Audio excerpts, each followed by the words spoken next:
Hello everybody, Gym City Welding back at it. This is part 2 of the lower control arm tear down and reinforcement. Before we get started though, let's take a second and thank our sponsor. Hey, so this week's video is brought to you by none other than me at Gym City Welding.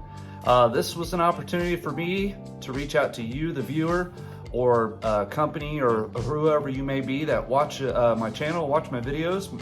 We're a small channel, but we are looking for opportunities to work with companies and individuals. And if you have a product or a business that you would like to feature on the channel, we here at Gym City Welding would love to have you. We are a small channel, but we are gaining some popularity and quite a bit of followers. And in the first 6 months of the channel, my videos have had an outreach of 94,000 views. So that's 94,000 people who have seen my channel and seen what we have to offer here. So if you're looking for a unique experience or a place to showcase your business or your company or a product that you make or sell or produce, feel free to hit me up at Gym City Welding on Instagram. Just shoot me a message and we can have a conversation about that. And always looking for people who want to help out the channel. So if you have something cool or interesting or unique that you would like to send to Gym City Welding, again, hit me up at Gym City Welding on Instagram. And I look forward to any opportunities. So thank you for watching. I appreciate it. Now back to the video. All right, so here we go. So like I was saying in the previous video, I had a pretty severe allergic reaction to some flooring and some stuff I helped my father-in-law do, but I'm recovered, I'm fine, everything's okay. Just got a shiner to show it. But anyways, I lost about a week of garage time and a week of time of filming for the channel. But so there has been some small changes. So let me get you flipped around and we'll talk about those changes.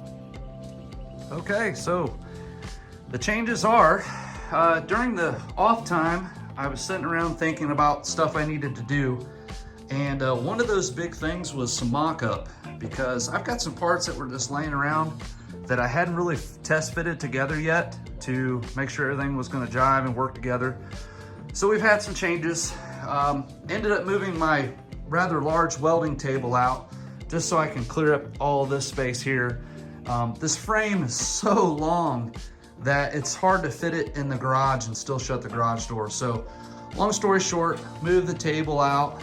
You saw that in the previous video. Kind of did that yesterday just in preparation for today. So I got to break that stuff down. But one thing I did do was mock up the pit bull rear axle. And boy, you talk about a beautiful piece. I mean, really nice piece, work of art, really.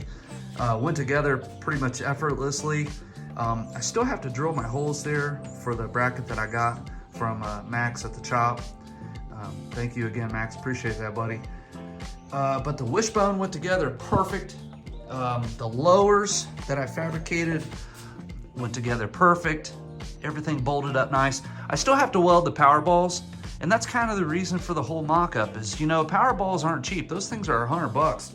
And yeah, that's not gonna break the bank, but it's $100 you don't wanna waste, you know, if you get something wrong. So basically what I did was just mocked up this whole entire rear, mocked up the cylinder to make sure that I was completely square and centered in the spring pocket. And there you go. I mean, get that centered. That's pretty much, you know, dead center. I did weld some sleeves in. That way I have some cylinder guides and also guides for the spring itself up inside the pocket.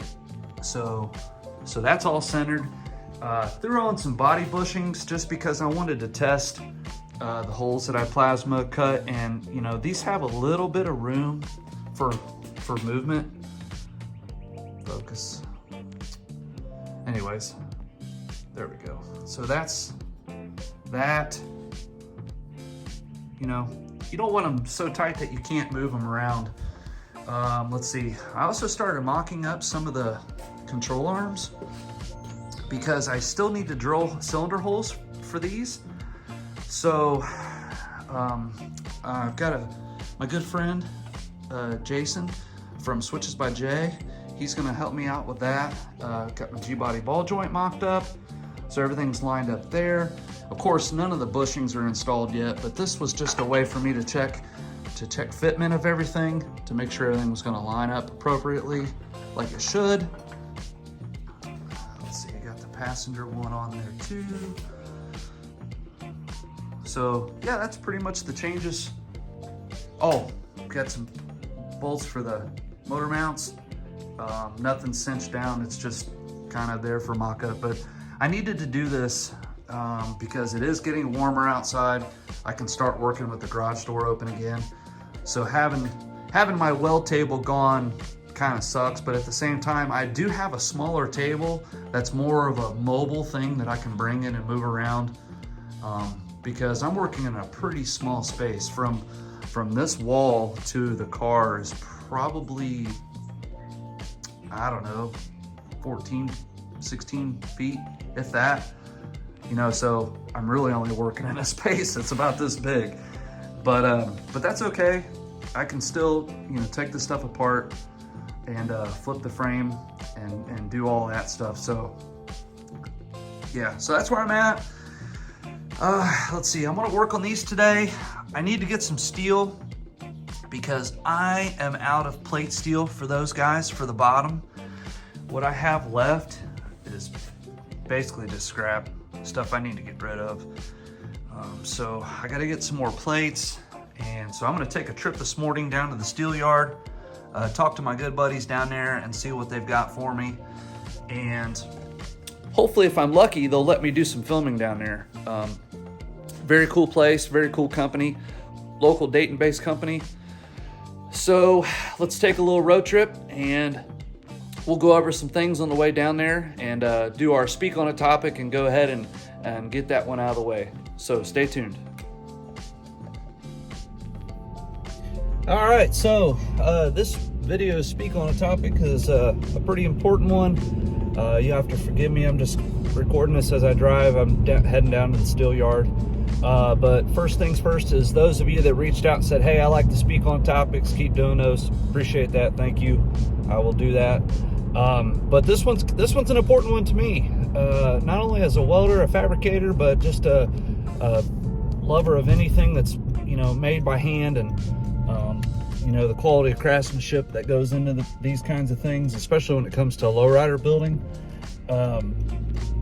But that big one is, it's kind of taboo right now on like social media, and I don't care what your social media you're on, it's all over the place. It's really bad on Instagram. But that is quote unquote fake welds. I know you've seen them.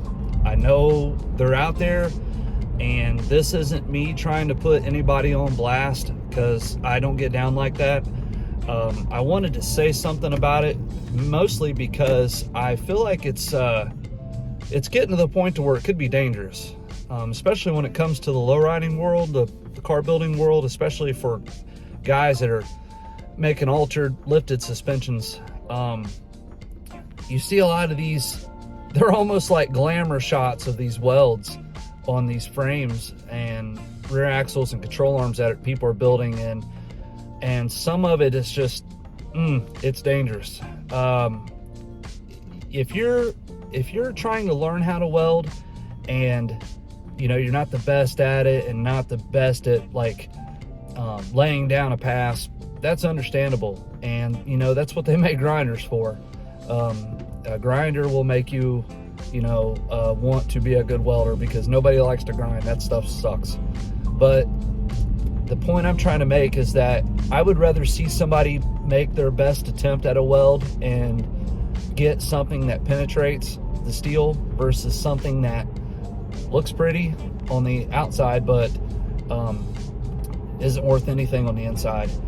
Because these, basically what they're doing is just tiny little tack welds, and they're, you know, laying tack weld on tack weld on tack weld on tack weld, which looks good in the end. It looks like a you know, stack of dimes, or looks like it's a TIG welded frame, but in reality, the weakness and the strength is, there's just nothing there. What happens when you start doing that kind of weld is you get what's called cold lap. And if you cold lap steel together, you end up with a space between the steel that isn't penetrating, and nothing is fused together. So that's going to be the weakest link in the whole thing. And the trend of guys doing this kind of stuff, it's everywhere. And I wish they would stop, because I'm seeing people who are buying, the most recent one I saw was like a big body caddy frame. So we're talking, I don't know what, 93 to 97, 90. I can't remember when they stopped making them, but the point is somebody was selling this frame fully reinforced, no molding, just fully reinforced frame for like $8,000, which, okay, $8,000, hey, that's what it costs, to play in this game. That's what it's going to cost you. But I looked at the frame and I zoomed in on the welds, and I was like, oh my God, those are tack welds. Those aren't solid passes. They're not solid beads. And somebody's buying this for $8,000, and they're going to take that car down the highway, or they're going to put their family in that car, or they're going to do whatever they do in that car. And man, that's just, that's some scary stuff. I don't condone people trying to sell themselves as something they're not. If you're not a welder, get practice, work your ass off in practice, become the best that you can possibly be. And in time, your technique will become something so great that it will look like a stack of dimes. And I know that's kind of like the pinnacle for guys who are just getting started in welding. They want that perfect stack of dimes, and that looks great. It molds out great. Everything looks awesome when it comes to that, but it's not necessary. I would rather see a guy get full penetration on a weld and burn in the plates and make something of it and have something that's safe. And at the end, you can mold the frame, and if you want to come back and do the tack welds over your original weld to get that dime look, just because that's the look you're going for, more power to you. Go for it.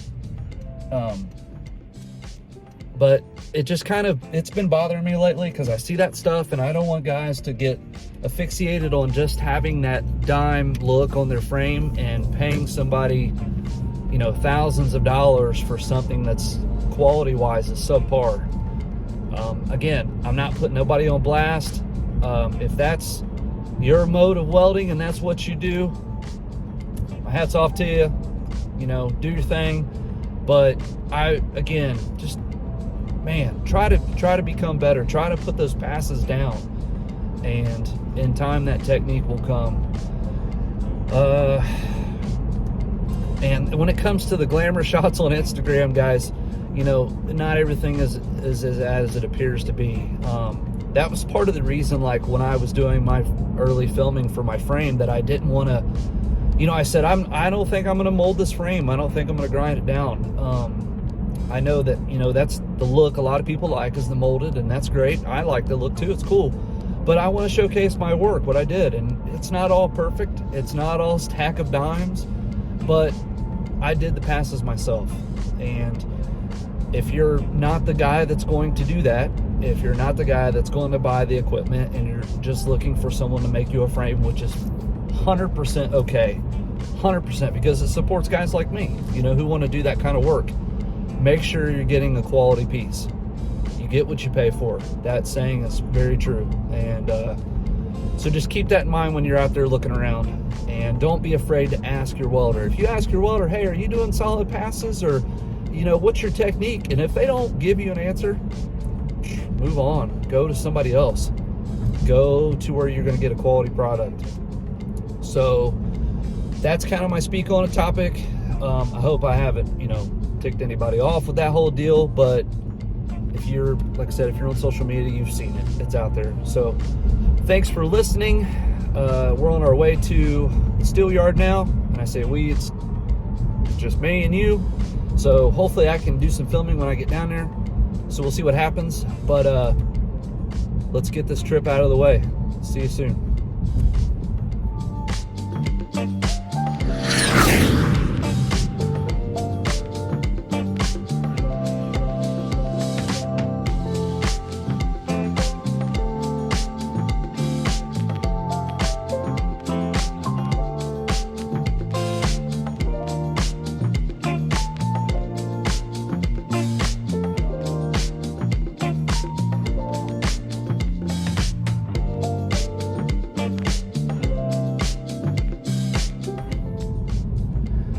right, so that was kind of a bust. First things first, I asked the guys about recording in the yard, and they were super cool about it, but unfortunately the owners were not, and that's okay. I totally understand, and I respect that. They got a business to protect, and even though I've been coming down there for years, the guys know me well, they know who I am, but it's just one of those things. If they let me do it, they're gonna have to let, you know, whoever else has to do it, and I don't want to put them in that position, but they were super cool about it. And still a shout out to those guys. I appreciate your time. Unfortunately, they did not have any 3/16 plate steel, period.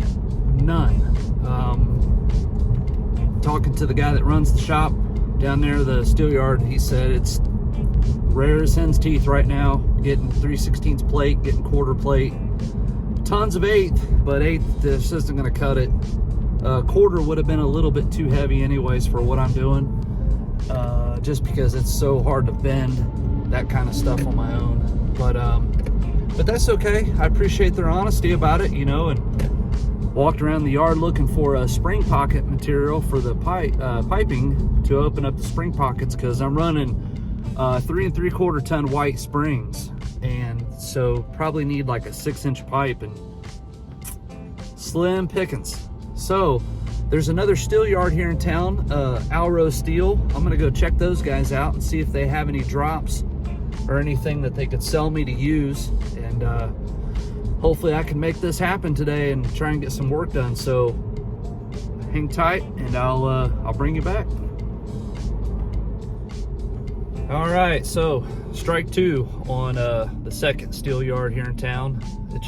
It's really slim pickings right now. Plenty of brand new 3/16 full sheets, but I don't need a full sheet because the control arms only measure out at like 16 by 22 for the bottom plate, so I really just need some drops. But they kind of said, hey, you know, come back on like Friday afternoon, give it a week and see what people buy, and we should have some drops by then. So that's cool. I'll just come back, no big deal. It's always a good time coming down here and seeing these guys and saying hey to them. So I guess I'll go home today, try to continue to work on the arms and get those cleaned up, probably work on the spindles and get those cleaned up, and just get everything ready in preparation for making it so that I can weld everything in when I get all the plates. But so yeah, we'll kick it back to the house and keep going. So stick with me, we'll make a video yet, I promise.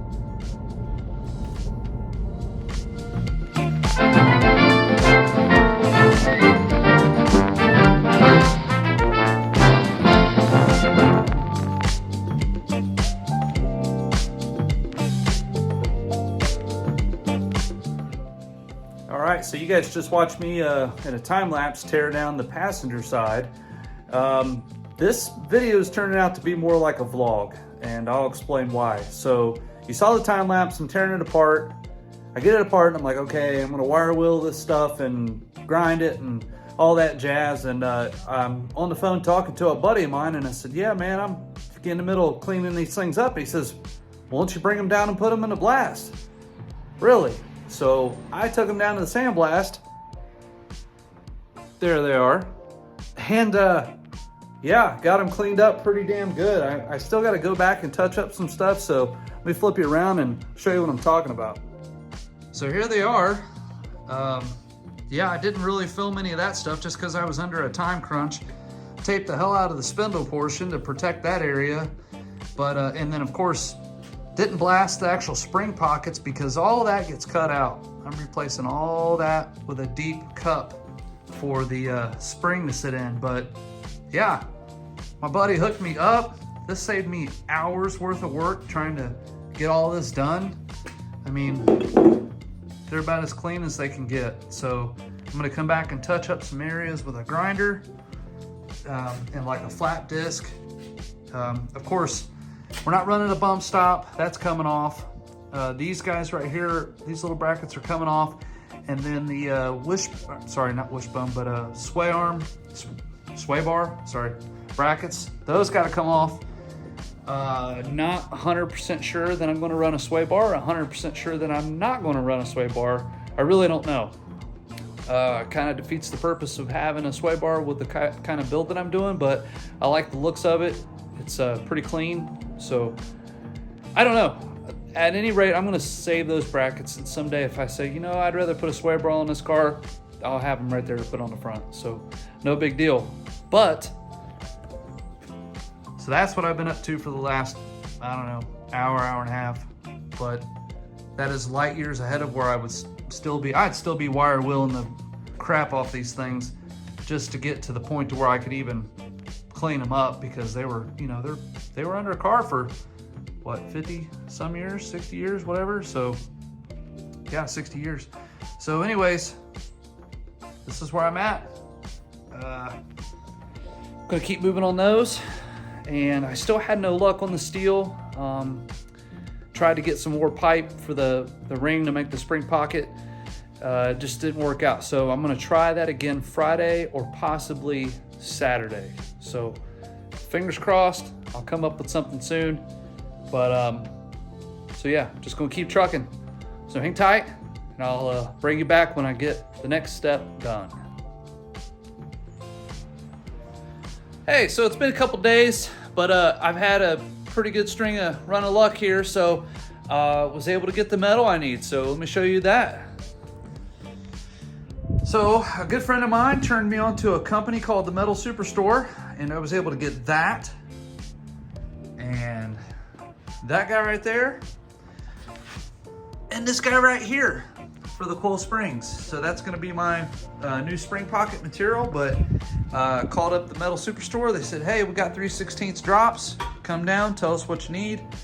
And they had these two sheets that were just about the exact same size that I needed. I also picked up this piece for the side of the A-arms. So of course I still have to make templates, but you get the idea. So I'm gonna be trimming this lip off of these, so you can see how much narrow that is once that lip's trimmed. So there's plenty here to do exactly what I needed. These sheets ended up measuring at 16 by 22. So if I bring that down, that's plenty to go all the way up to the front if I had to, but I'm actually not. I'm gonna stop, you know, back in here for the ball joint, for the lower ball joint area. But got enough overhang that I can wrap around the side, or I'm sorry, the top side here. And then I've got this piece to do the sides on the straps there. And then, like I was telling you earlier in the segment, I'm gonna be cutting these out completely, and then adding that to it. So that's a 6-inch Schedule 40 pipe, so it's 1/4-inch wall. That's gonna fit my coils really nice. I've already test fit everything, looks really good. So let's see, all 3 pieces set me back just shy of 50 bucks. So basically for $50, I'm able to completely reinforce these guys. So that's not bad in my opinion. So I got a template to make, a pattern to make, however you look at that. And I've got some plasma cutting to do. So got a little bit of work ahead of me, but I'm gonna get that stuff done and get everything ready to go. And then I'll bring you back. I wanted to take a second to give a shout out to Straight Pipe Productions on YouTube. He has a very, very good video on how to do these lowers on the 58 to 64s. So check him out too. His video is really straightforward to the point and pretty good work. So check him out, Straight Pipe Productions. All right, so let me get set up and get some cutting done. Bring you back.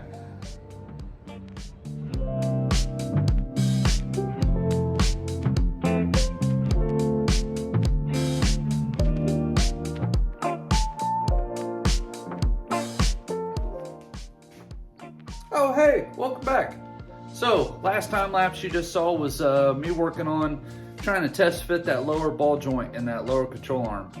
Well, fast forward about 2 weeks, haven't got a whole lot of work done. I did do a couple things. I skipped ahead a little bit, and I'll bring you up to speed on that in a minute. But it's just been an absolute crazy 2 weeks for me.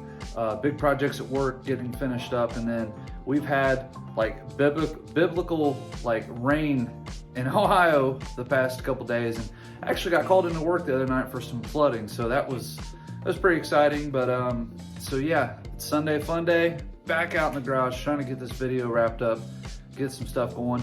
But I did want to let everybody know I got a package in the mail, another parts, some parts for the Impala. I think it was through, it was either Facebook, I think it was the Facebook 1964 Impala Owners Group. Posted a picture of, at the time I didn't realize what they were, but it was supposed to be LED bulbs for your gauge cluster. And I knew I wanted to upgrade those at some point, make them a little bit brighter in the car, because I'm not converting over to digital gauges or nothing like that. That stuff's cool, it's just maybe someday down the road, but as of right now I'm going to use the factory gauges. But long story short, I put a post on there about upgrading to LED bulbs, and a couple guys commented and said, hey, those are only work for printed circuits that you have. And Anthony, which Anthony has a channel which is AMB 1800 on YouTube, AMB 1800, look him up. He is out of Belgium, and so shout out to Belgium, all the guys that watch the show over there, thank you for watching. But he did a 64 rag revival, beautiful car, and a really nice guy to boot. And he commented on my post, he said, hey bro, I got what you need. I've got all different types of colors, I've got the correct, it's the push in and screw in twist bulbs that go in those factory harnesses. So he says, yeah, I got the correct ones, no need for the printed circuit. I'll shoot you a price and you tell me what you want to do. And I was like, game on, that's perfect. Price was right. He had the color I wanted. So we're gonna open those up now and check that out. So, and again, shout out to you, brother. Thank you for reaching out to me and helping me out with these. It's pretty cool. So what do we got? So yeah, I went with the green. I don't know how well that's showing up. Probably not. Anyways, I went with the green, and I chose green because I kind of wanted that, like, this is going to sound cheesy and weird, but how many of you out there have seen the movie Christine? Show of hands. I know I have, probably 700 times. And there's one scene in that movie when Arnie's behind the driver's seat and they show the dashboard and it's green. It's like the eerie green glow. And I always thought that was cool, you know, it kind of gave it a pretty sinister look. And, you know, of course, I don't have a 57 Plymouth or whatever that car was, but my 64 Chevy, I wanted green LED lights in it. So what he has sent me, let's see if I can focus in on this here. These are LED twist-in bulbs. There you go. And then they use the factory screw-in socket type. So he sold me enough of these to do the complete gauge cluster and the heater control, and I want to say the shift indicator, because I got a 64 Super Sport, so I've got the console shift. So I believe one of these will work for that. If not, I can use it for any of, you know, the other numerous lights that's inside the car. But he gave me plenty of these, and wow, these are really sweet. I'm looking forward to using these. So it's gonna be pretty cool. So again, shout out to you, brother. Thank you very much. If anybody's interested in this sort of thing, comment below, hit me up. I can try and get you in contact with him. Super nice guy, really fast shipping. I was like shocked, and to be honest with you, I think he was too, just because, you know, where it was coming from in the world to here. So yeah, that's pretty cool. So I'm gonna get you flipped around. I'm gonna show you what I've done and what I'm gonna try and get done today. We'll see how it goes. It's this part of the project, this part of the build is just, it's a snail pace. It's the little things that are gonna kill you. So It's trying to get those done to get the bigger picture done. So if I get a little bit done today, then that's a little bit less that I have to do next time. So let's get it flipped around. Be right back. All right, so what I've done since the last time lapse that we talked about earlier was I did assemble partially some of the front suspension. I put the, of course, slid the ball joints in, put the spindles on, and of course that's a pretty drastic angle, but you get the idea with the extension. It's going to be kicking the top of that tire out or tucking the bottom, whichever you look at it. But the part I did skip ahead on was cutting these out. So finally got my 6-inch pipe, Schedule 40 pipe, plasmaed out the factory spring pockets, and just making it so I could fit the pipe in there.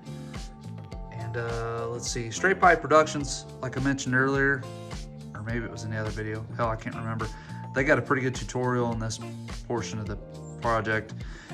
Let's see, I cut out some side reinforcement plates that are going to go along this edge here. And then Lone Star Lowe's mentioned this a while back in one of their videos, or maybe it was a comment somewhere. I'm so confused. It's been a while, but these holes here for the factory bump stop, some guys don't plug those. They kind of leave them open, and you know, it makes things look unfinished. So I'm going to be plug welding those shut probably today, and I'll show you an old welder's trick for doing that when you're plug welding holes. But today's goal was I need to put some plates on the sides of one of these arms, I don't care which one it is, and I need to cut two 2.5-inch sleeves for the spring pockets. And that's the measurements I'm going with. Let's see, of course we saw this on one of the previous other little installments here. Got that in there, of course, but trying to get these guys buttoned up, get them done. That way I can get those bolted back on the frame, and then I can mount the disc brake kit up on there. And something else to take note, so I was talking to Brent over at Pitbull about what pinion I needed. That's a mess in here, so excuse me guys, but the correct pinion I needed for my center section of my 9-inch, the pig.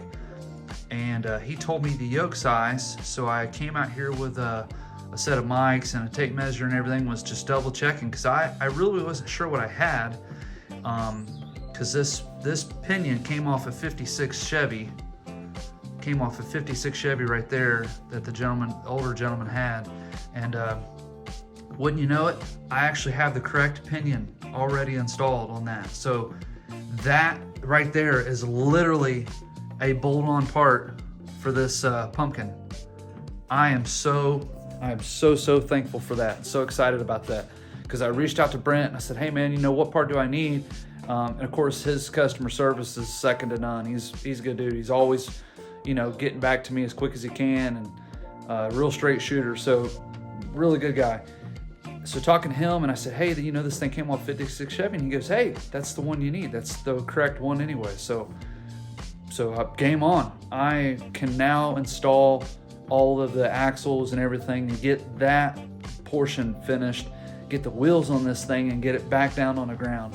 And then, fingers crossed, get it back under the car and test fit everything, because I do want to put convertible body mounts on this car. So somewhere in this area, I think there's another one that goes up in here somewhere on each side, but I would like to do those to try and add some strength and structure to that portion of the body.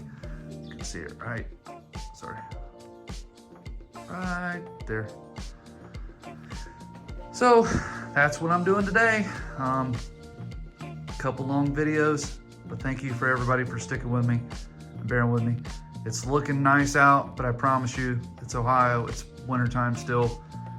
We could have freaking 8 feet of snow tomorrow. You just never know. So I'm gonna get done what I can today, set you up on time lapse, back at it. Hang tight.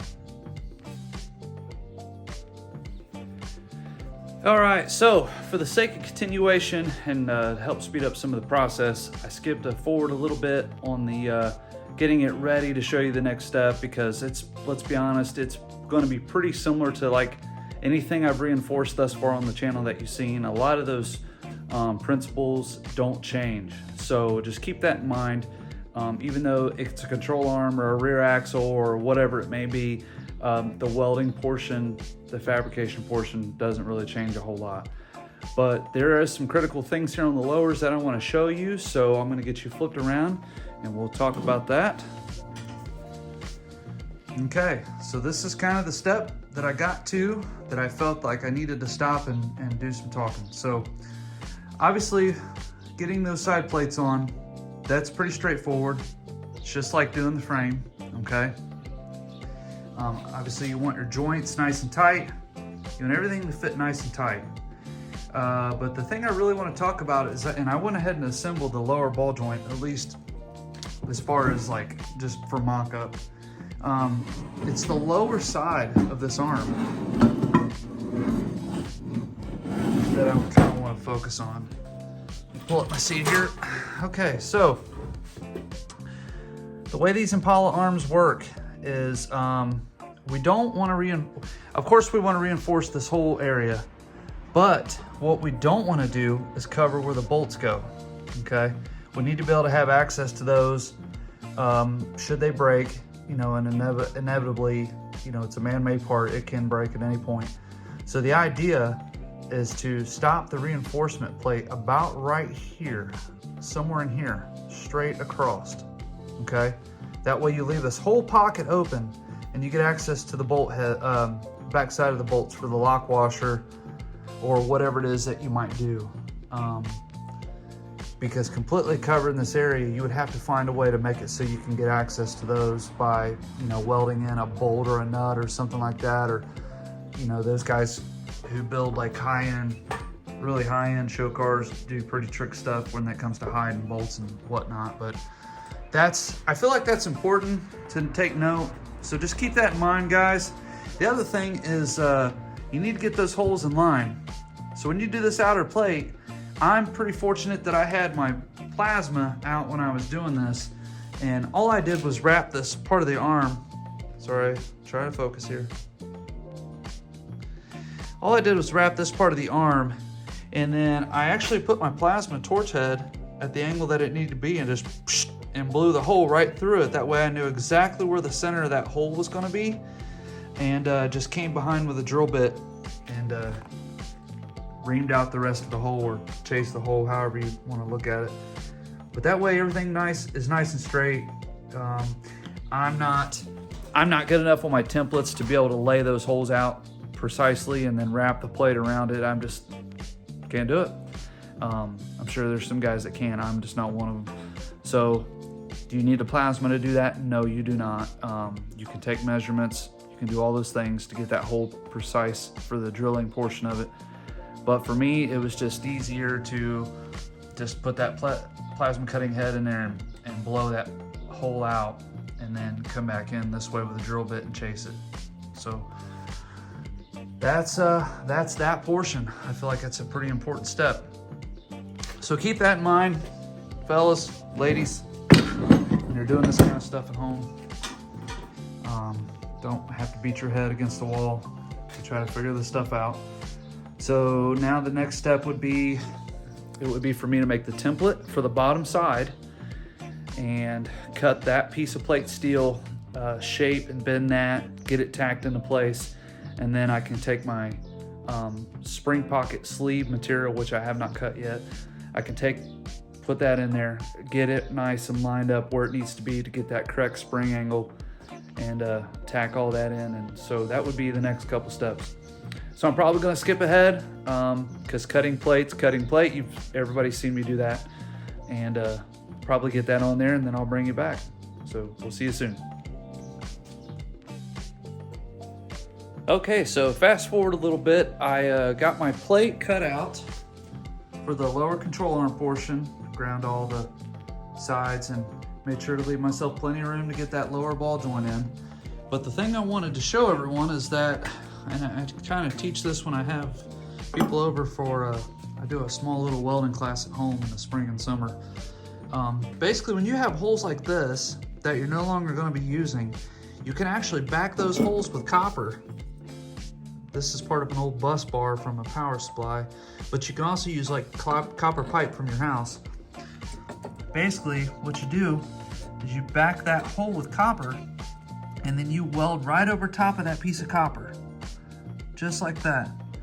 And what happens is the weld won't stick to this because of the ferrous and non-ferrous alloy properties of the weld, what you're doing. So yeah, you can weld right over that hole, then that back side of that copper will come off, and it'll be completely flush on the back side. That way you don't have to worry about anything protruding on the bottom side should you have like a bracket or a bolt or something there that would require not having weld there. So I'm gonna set you guys up and go ahead and show you that process, and then bring you back when I reach the next step. So hang tight. Okay, hopefully you can hear me. Hopefully the sound's okay. I got my welder on and it's fairly close to where the camera is here. But what I'm gonna show you is make sure we got our ground hooked up okay. Good. Now we got our copper piece. Like I said, this came out of a power supply. You can use round copper pipe like you would have in a plumbing in a home. Just smash it flat with a hammer, and you can use that to weld your pass over. So I'm gonna go ahead and weld these two holes up, and then I should be able to pull this away, and I'll show you up close what everything looks like once that happens.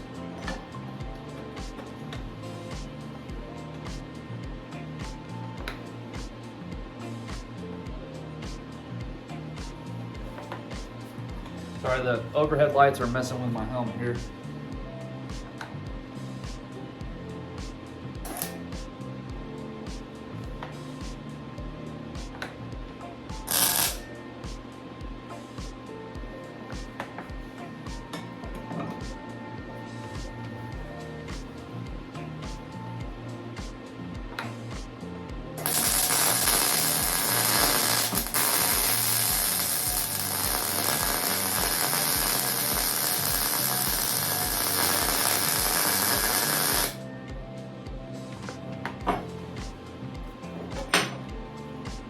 Comes right off.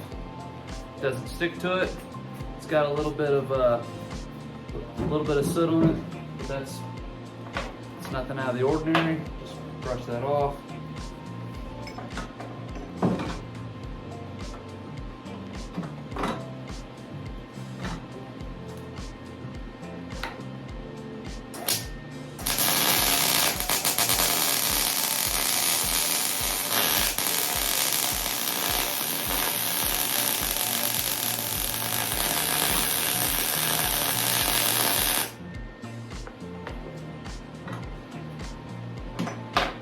Again, comes right off. No problem. Super simple. Very, very easy to have, handy little trick to have. So basically what I've done, so now those holes are completely welded up. As you can see, those will be able to grind smooth on the top. And then on the back side, just a tiny little nub there, but for the most part it's flat. I could hit that with a grinder if I want to, don't have to, but it gives you something to back the holes with so you can weld them up and not have to, those of you that's done like tiny little tack welds to fill in small gaps or holes, that can take forever. With this, you back it with the copper and it's just one solid continuous pass. So that would be like a rosette weld, or I don't want to say a tack weld because it's more than that, but you get the idea. Pretty self-explanatory. Get you a piece of copper. It'll help you out in the long run filling those holes. So let's see. I'm going to flip this thing over. I'm going to get the bottom plate somewhat lined up and tacked on and start shaping that and forming that, and then I'll bring you back and show you where I'm at. So stay with me. Hang tight.